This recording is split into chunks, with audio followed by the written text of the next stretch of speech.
Bonsoir à tous, bienvenue sur CAB News 24, bon début de semaine également. Le journal, un seul titre à la une, commémoration de la journée mondiale de la population. La ville de Mokolo dans l'extrême nord vient d'abriter l'événement. Les populations vulnérables dans les situations d'urgence, tel est le thème qui a interpellé le gouvernement et ses partenaires pour plus de solidarité à l'endroit des réfugiés nigérians et déplacés campés dans l'arrondissement de Mokolo. Voilà madame, monsieur, bienvenue au journal sur CAB News 24. Le journal sur la chaîne Info, merci de nous y retrouver pour cette autre édition, la première de la semaine, Extrême Nord Cameroun, commémoration de la journée mondiale de la population. La ville de Mokolo dans l'extrême nord vient d'abriter l'événement. Placé sous le haut patronage du ministère de l'économie, de la planification et de l'aménagement du territoire. L'événement s'est célébré cette année sous le thème « Les populations vulnérables dans les situations d'urgence », un thème qui a interpellé le gouvernement et ses partenaires pour plus de solidarité à l'endroit des réfugiés nigérians et déplacés campés dans l'arrondissement de Mokolo. Le compte rendu de Célestin Tabouli, Success depuis Maroa, la capitale régionale de l'extrême nord. Le Cameroun, de concert avec le monde entier, a célébré ce samedi 11 juillet la journée mondiale de la population, placée cette année sous le thème « Les populations vulnérables dans les situations d'urgence ». Un thème qui colle avec l'actualité de l'heure quand on sait que notre pays, dans sa partie extrême nord, accueille aujourd'hui près de 70 000 réfugiés nigérians et quelques 81 600 déplacés vulnérables recensés et installés dans l'arrondissement de Mokolo. D'où le choix de cette ville pour abriter l'événement, célébré sous le patronage du ministère en charge de l'économie, de la planification et de l'aménagement du territoire.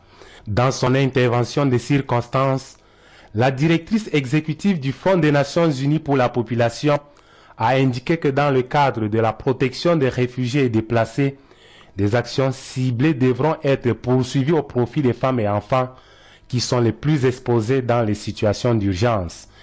Elle a reconnu que les besoins urgents de ces derniers comprennent notamment l'alimentation, l'accès à l'eau et aux besoins de santé, l'habitat, la scolarisation et la protection.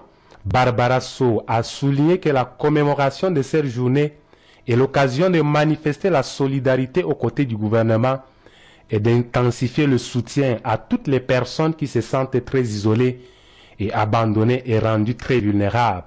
Le préfet du Mayo-Tsanaga, qui a présidé la cérémonie au nom du ministre de l'économie, de la planification et de l'aménagement du territoire, a apprécié à sa juste valeur les actions menées en faveur des réfugiés et déplacés par le système des Nations Unies et les autres organismes internationaux.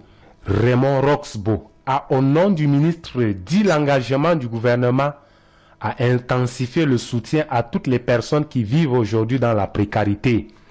C'est une grande satisfaction pour nous ce jour et pour l'ensemble du département du Mayo-Tsanaga.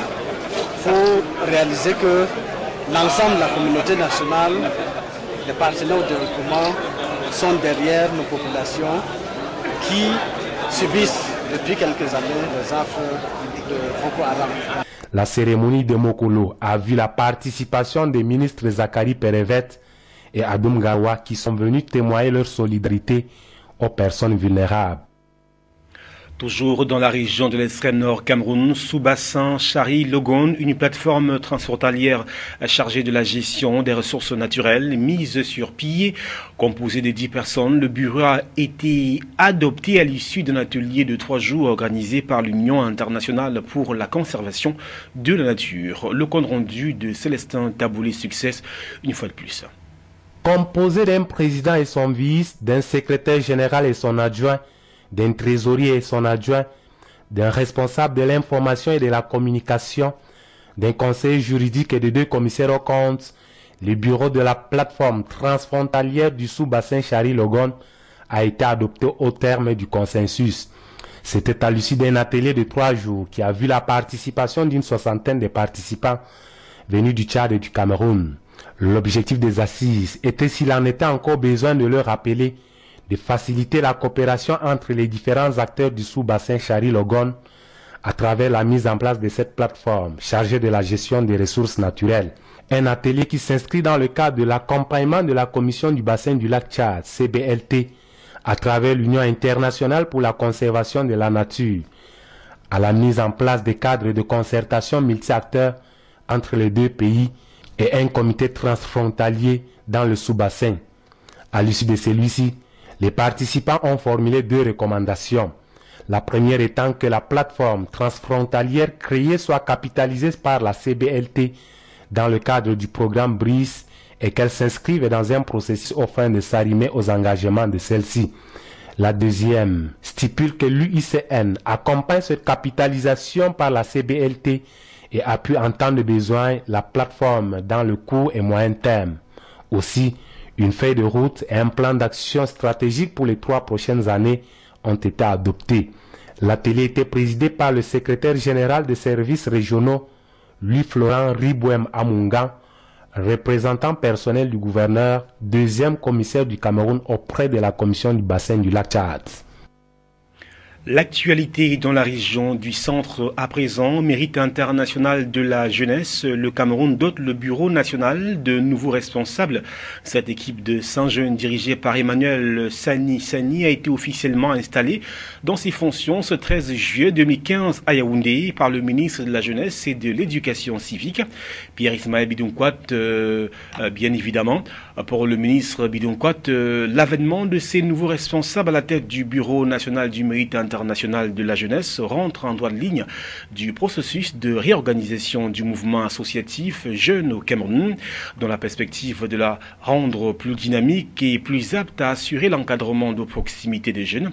À ces jeunes, le ministre de la Jeunesse et de l'Éducation civique leur a demandé de tout mettre en œuvre pour apporter des réponses idoines aux aspirations et besoins des jeunes en favorisant l'émergence des citoyens exemplaires, responsables et prêts à contribuer de manière déterminante au développement endogène, intégré et global du Cameroun. Pour ce, il devrait faire preuve d'abnégation, de persévérance, de dépassement de soi, d'esprit de sacrifice, de fidélité, de respect de la hiérarchie et de loyauté vis-à-vis des institutions et des personnalités qui les incarnent.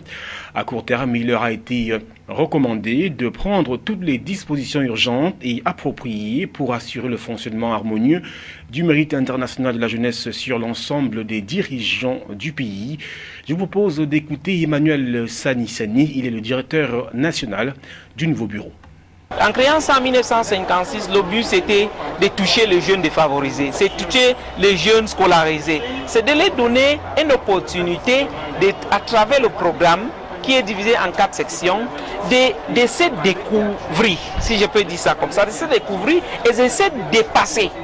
Parce que chacun qui ne connaît pas qui il est ne peut pas bénéficier des opportunités qui est face à lui.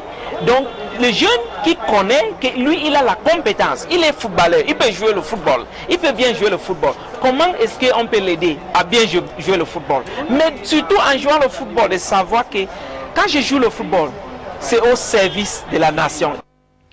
Parlons à présent de religion. Ça se passe dans le diocèse de Ngaoundéré, château d'eau du Cameroun, qui se veut également le château du Saint-Esprit. C'est à travers les préparatifs du 5e congrès national du renouveau charismatique de l'Église catholique. Éric Bertanticheux pour le compte rendu. L'Église catholique présente dans le diocèse de Ngaoundéré prépare activement la tenue du 5e congrès national du renouveau charismatique catholique, couplé à la célébration du 40e anniversaire de cette organisation confessionnelle. Le lancement des activités en prélude à ces assises vient de se faire à Ngaoundéré en présence des médias chargés de communiquer amplement sur ce double événement qui regroupe plus de 2000 personnes. La particularité de ce congrès dans le diocèse de Ngaoundéré, c'est d'abord l'espoir que ce congrès porte. Tout à l'heure, le recteur de la cathédrale nous a dit que Ngaoundéré, c'est le château d'eau du Cameroun. Et cette fois-ci, Ngaoundéré sera le château du Saint-Esprit, n'est-ce pas, du Cameroun. À la suite du propos liminaire du comité d'organisation, il est revenu à la presse d'interroger les contours de cet événement qui se tient tous les 2 ans au sein de l'Église catholique.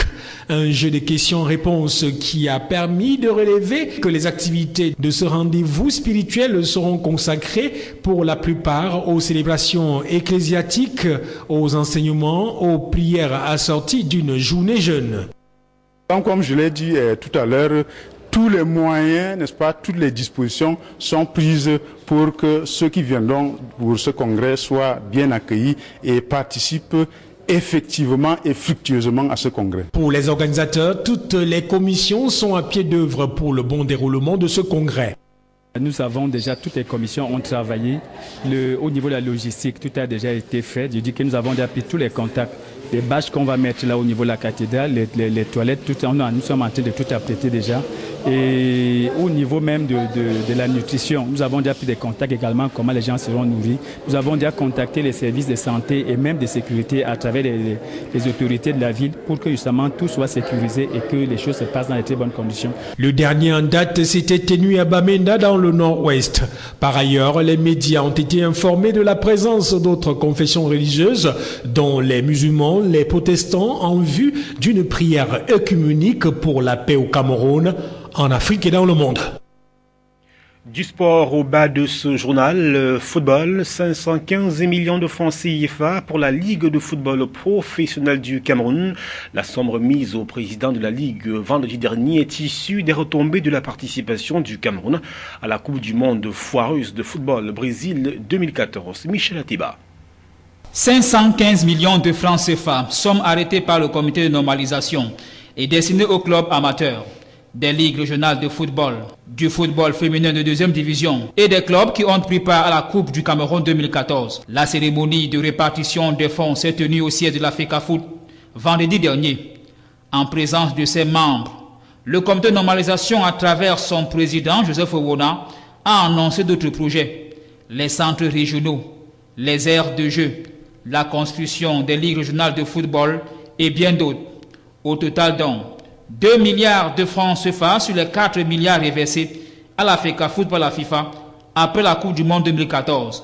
Mais à l'annonce et au thème de la cérémonie de vendredi, les questions et les interrogations fusent de partout.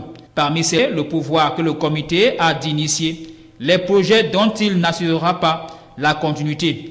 Et la deuxième question sur les critères de répartition des fonds alloués au club. Avant l'événement de vendredi, personne ne savait le nombre exact des clubs qui devraient bénéficier des retombées et encore moins du montant. Jusqu'ici, la question est restée taboue. Voilà, madame, monsieur, c'est la fin de ce journal. Un seul titre à la une, à retenir bien évidemment, commémoration de la journée mondiale de la population. La ville de Mokolo, dans l'extrême nord, vient d'abriter l'événement. Les populations vulnérables dans les situations d'urgence, tel était le thème qui a interpellé le gouvernement et ses partenaires pour plus de solidarité à l'endroit des réfugiés nigérians et déplacés campés dans l'arrondissement de Mokolo. Fin de journal, excellente suite des programmes et surtout bon début de semaine. Au revoir.